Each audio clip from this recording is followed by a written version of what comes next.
Hey there everyone, it's Jenn, the Board Game Librarian, and today we are going to take a look at Stonemaier Game's latest game, Red Rising.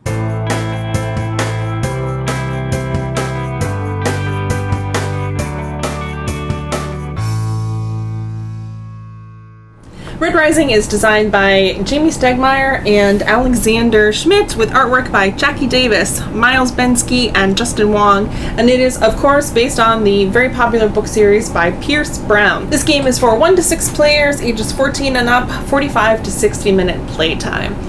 So I'll be quite frank, Stonemaier games typically are ones that we like and then we end up selling.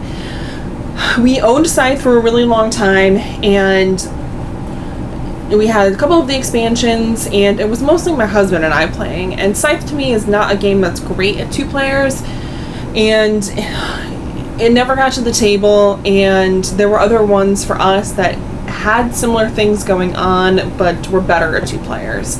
We owned Viticulture for a long time, tried it with our friends with their Tuscany expansion, and my husband ran away with the game every single time with Winter Visitors. We've played Charterstone, which I notoriously did not like at all. So we've played quite a number of Stonemaier games. And we currently have none in our collection, so keep that in mind as I'm talking. So when Jamie reached out to me, I was first of all floored and flattered because someone had mentioned my name in one of his live streams. And to bring me up to Jamie Stonemaier, of course, is like, oh, wow. So he reached out to me, and I received this review copy of the game a little less than a month ago. And Matt and I have played it only at 2 players, so keep that in mind as well. Matt has not read the book series, and I have read the first one, Red Rising, that this game is based off of, and he is going to be a really pesty poopy. I'm sorry about this, folks. So I had read the book in summer 2019 for our summer reading program, one of our book clubs, because he trying to corral him a little.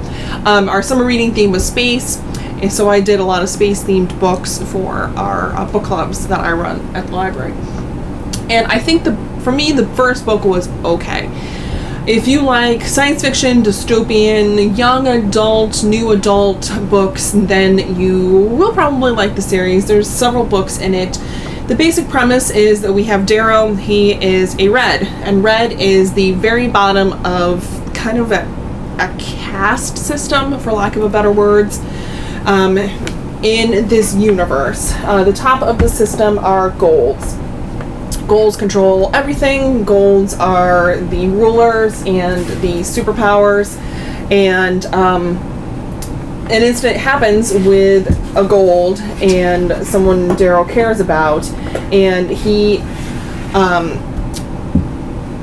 makes a change in his life where he is trying to become and pass as a gold.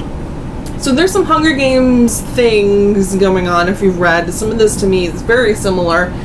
And you have special privileges if you win in this like schooling, and you rise to the top and you are the leader.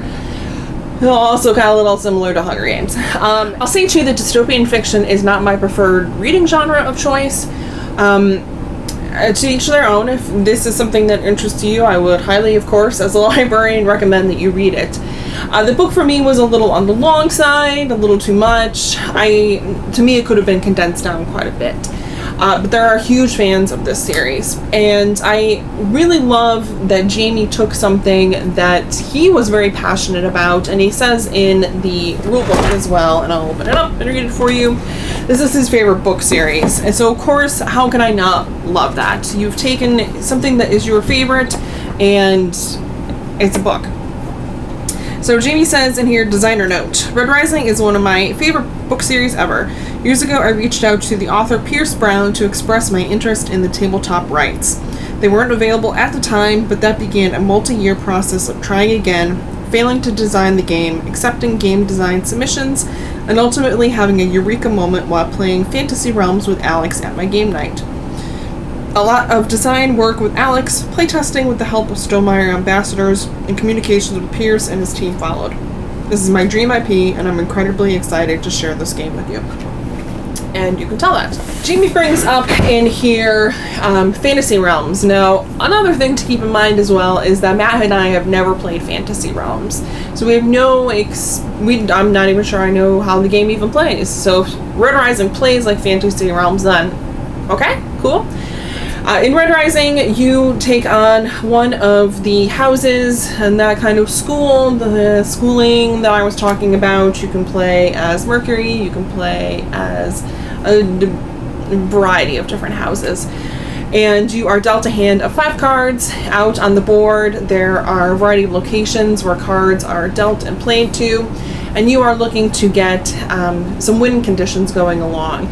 You are looking to have 7 cubes at the Institute. You are looking to have 7 influence on the fleet track, and you are looking to have 7 helium.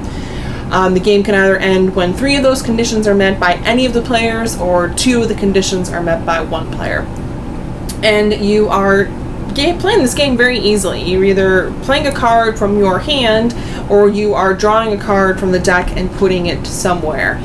You are rolling a dice at the end sometimes to see how the extra bonuses that you get, but that's the game. So the game is really in the cards, and it is in the card play. And the cards are broken up into the different classes, castes of the world. There's golds, silvers, bronzes, coppers, pinks, purples. I'm gonna forget colors. There's every color, with red being at the bottom.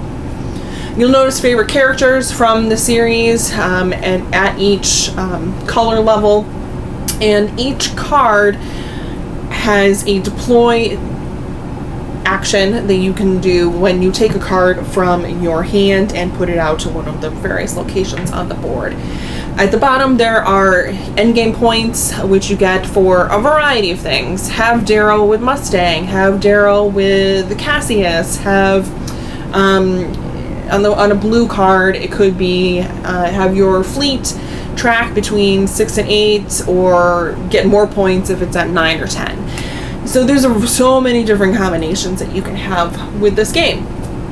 So again, Matt knows nothing about the book series. I know at least through the first book, so there's characters that I recognize. How did I like this game? Having read the book and at least having a little knowledge of the universe. And not as I've said, being a Stonemaier Games fan. I really liked it. We really liked it. We had a conversation, Matt and I, about this game in particular, and I don't know if it was their mission when designing this game, but this game is very easy to play, very easy to teach, very easy to understand. The complexity comes in how you are going to combo your cards together. But gameplay is very easy.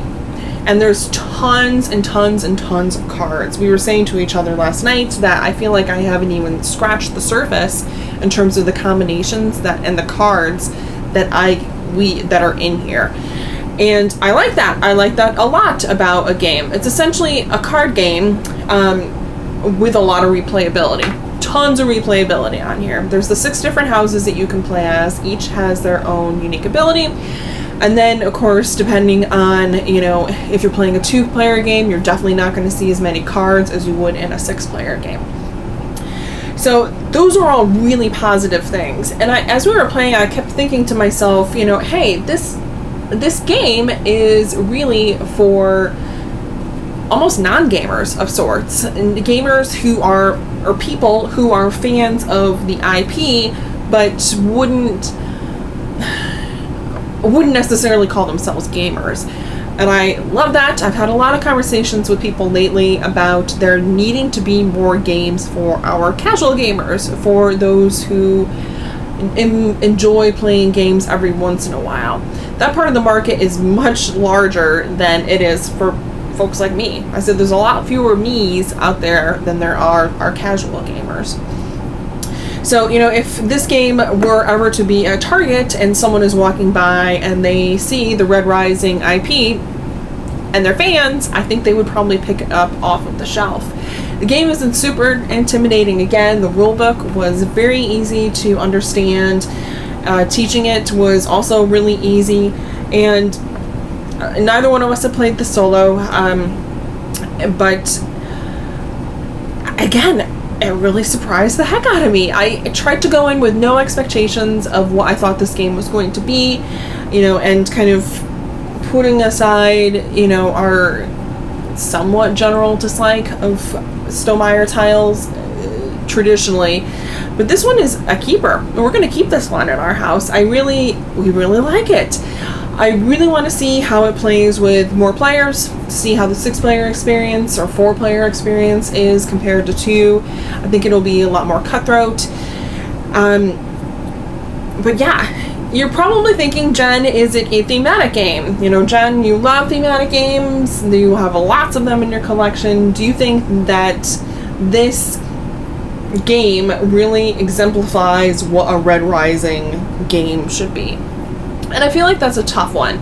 I feel like you're doing that of sorts within the card play and how you're doing the combos at the end for the game endpoints. Because like I said, you know, that example of blue, and blue is military in the Red Rising world. You want to be a certain point in the fleet track. There were other character cards, like I said, that combo best with other character cards or colors. There were cards where you don't want to be with things, or you don't want to have certain things in your hands. Some of that came with some of the red cards. You don't want to have X, Y, and Z with you. So in that, I thought it really was. You're trying to gain influence at the various different levels too, which you do see in the book. You know, it wasn't a storytelling game or anything like that where, you know, it's really the books or like a choose your own adventure, but I felt to a degree that this was a really good balance of being an accessible game for Red Rising fans. Now, do you have to be a Red Rising fan to appreciate this game? No. Like I said, Matt really liked this game, and he's never read the book, and I was kind of lukewarm on the book. I think I like the game better than I like the book. The first time you've maybe heard that on this channel. So if you're thinking about purchasing a Red Rising Collector's Edition, I would give it a thumbs up. I don't know what I would rate this game. I don't feel like I've played enough of it. Oh, he's back. To really give it a rating, but it's a keeper, and it's one that we're going to keep in our collection. I'd like to thank Jamie for sending this along, and for him sending a copy of the game to my actual library as well, the Manchester Public Library in Connecticut. I think it'll be very popular there.